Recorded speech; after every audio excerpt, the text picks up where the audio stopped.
வணக்கம். எங்கள் பக்கம் எப்படி மாட்டுப் பொங்கல் செய்கிறதுன்னு பார்க்கலாமா? ஃபஸ்ட்டு நல்ல நேரத்தை பார்த்து அடுப்பை கொஞ்சம் தூண்டி வச்சுக்கணுங்க. அடுப்பு வருஷம் வருஷம் எந்த தாவில் அடுப்பு பற்ற வைக்கிறோங்களோ அந்த இடத்துல தான் மறுபடியும் செய்யணும். இந்த வருஷமும் 3 பக்கமும் 3 செங்கல் வச்சு செங்கலை கழுவி அதுக்கு மஞ்சள் குங்குமம் வச்சுட்டு சில்வர் பாத்திரத்தில் தான் வைக்கிறேங்க பொங்கல். அந்த சில்வர் பாத்திரம் கறி ஆகாது இருக்கணும்னா எண்ணெய் கொஞ்சம் பூசிக்கணும். அது பூசினா நல்லா விளக்கும் போது க்ளீனாக விட்டுரும். அதனால் அடுப்பு பற்ற வைக்கிறதுக்கு முன்னாடி எண்ணெய் கொஞ்சம் பூசி வச்சிங்கன்னா சரியாக போயிடும். அப்புறம் அதுக்கு கொஞ்சம் மஞ்சள் குங்குமம்லாம் வச்சுட்டு அடுப்பு பற்ற வைக்கிறதுக்கு விறகு அதெல்லாம் எடுத்து வந்து வச்சுக்கினேன். பருத்தி குச்சி கற்பூரம் அதெல்லாம் எடுத்து வந்து வச்சுக்கினேன். அந்தாட்ட சாமி கும்பிட்டு தான் அடுப்பு பற்ற வைக்குவோங்க.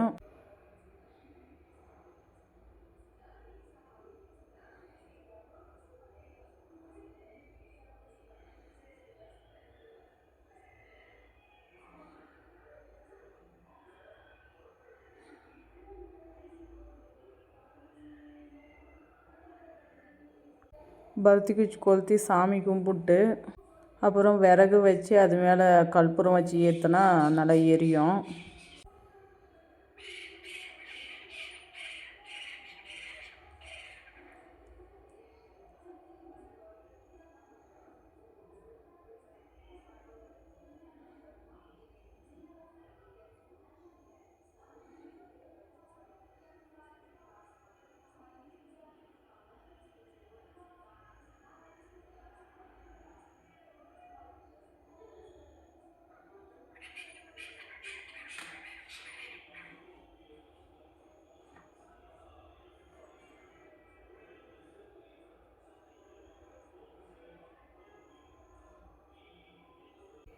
பால் ஊற்றி செய்யலாம். பாலுனாவே யாரும் வீட்டில் குடிக்கிறதில்ல. அதனால் பால் ஊற்றாமல் அரிசி வெறும் தண்ணி மட்டும் போட்டு அரிசியை போட்டு வெல்லம்லாம் போட்டு தான் செய்யணும். கொஞ்சம் சோறு வெந்த பின்னாடி நுணுக்கி வச்சு இந்த வெல்லத்தை எடுத்துன்னு வந்து போடலாம்.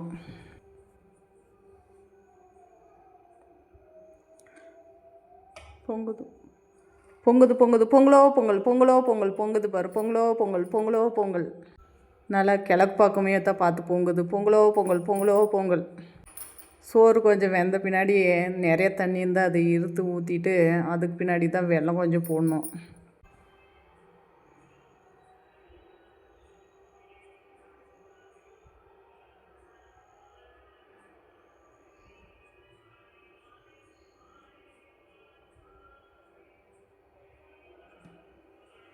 வெல்லம் போட்ட பின்னாடி கொஞ்சோண்டு உப்பு போட்டங்கன்னா டேஸ்ட்டு நல்லா இருக்கும்.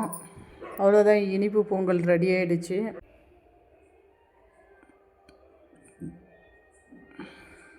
இந்த மாதிரி அடுப்பு வெட்டி சாப்பாடு செஞ்சிங்கன்னா அடுப்பு சும்மா விடக்கூடாதுன்றதுனால தண்ணி ஊற்றி டேஸை மேலே வச்சு விட்ருணும். அடுப்பு மூடுற வரைக்கும் அப்படியே டேஸாக இருக்கணும் மேலே. அப்புறமா மஞ்சள் கொஞ்சம் வெட்டின்னு வந்துடலான்னு ஒரு மஞ்சள் வெட்டின்னு வந்து அந்த பொங்கலுக்கு அடியில் கட்டி விட்றலாம். பொங்கல் ஏன்னா வைக்கும்போது மஞ்சள் கட்டி விட்டால் எல்லாம் நெருப்பில் எரிஞ்சிடும். அதனால் பொங்கல் செஞ்சு பின்னாடி கட்டிக்கலாம் அப்படின்றதுனால மஞ்சள் வெட்டின்னு வந்து கட்டுறவங்க பொங்கல் வச்சு பாத்திரத்தில். அப்புறமா மாட்டுக்கு தண்ணி காட்டிட்டு அதுக்கு மேலே மாடை குளிக்க வச்சிடலான்றதுனால மாடை பிடிச்சி குளித்தியில் காட்டினாங்க. ஏன்னா குளிக்க வச்சுட்டு பின்னாடி மாட்டு குளித்தி காட்டினாங்கன்னா குளிரில் குடிக்காது தண்ணி. அதனால் தண்ணி குடித்து பின்னாடி குளிக்க வச்சுக்கலான்னுட்டு குளித்தி காட்டுறேங்க. பொங்கல் செஞ்சதுக்கு முந்திரி திராட்சை தாளித்து போட்டுடலாம் அது புட்டில் அப்படின்றதுனால எண்ணெய் கொஞ்சம் விட்டு தான் தாளிக்கிறேங்க. ஏன்னா நெய் போட்டால் நெய் தான் சாப்பிட்றதில்ல எல்லாம் வீட்டில் யாரும். அதனால் எண்ணெய் விட்டு கொஞ்சம் முந்திரி திராட்சை போட்டு தாளிச்சிட்டு அப்புறமா அந்த இனிப்பு பொங்கலுக்கு சுக்கு ஏலக்காய் கொஞ்சம் தேங்காய் கட் பண்ணி போட்டோங்கன்னா இன்னும் நல்லா இருக்கும். அதெல்லாம் செஞ்சு போட்டு பொங்கலில் போட்டு கொஞ்சம் கிளறி விட்டுங்க.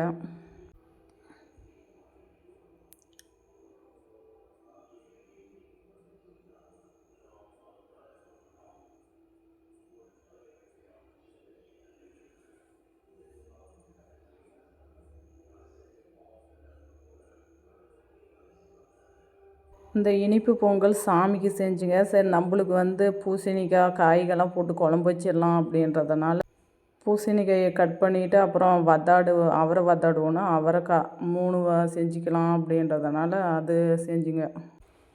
எண்ணெய் கடுகு அதெல்லாம் போட்டு சின்ன வெங்காயம் நசுக்கி போட்டு பூசணிக்காயெல்லாம் வணக்கிட்டு நாங்கள் வேர்க்கடலையை தான் இடித்து போடுவோங்க. அது போட்டு தான் குழம்பு வச்சிச்சு.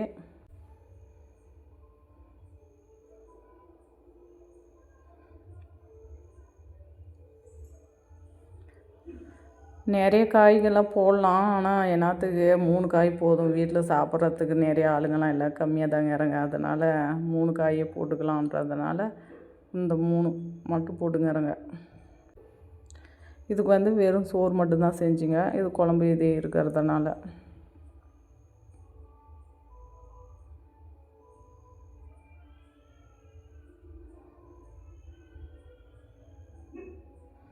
குழம்பு செஞ்சு வச்சுட்டு மாடெல்லாம் கழுவிடலாம் அப்படின்னுட்டு தண்ணி ஊற்றி கழுவுணுங்க.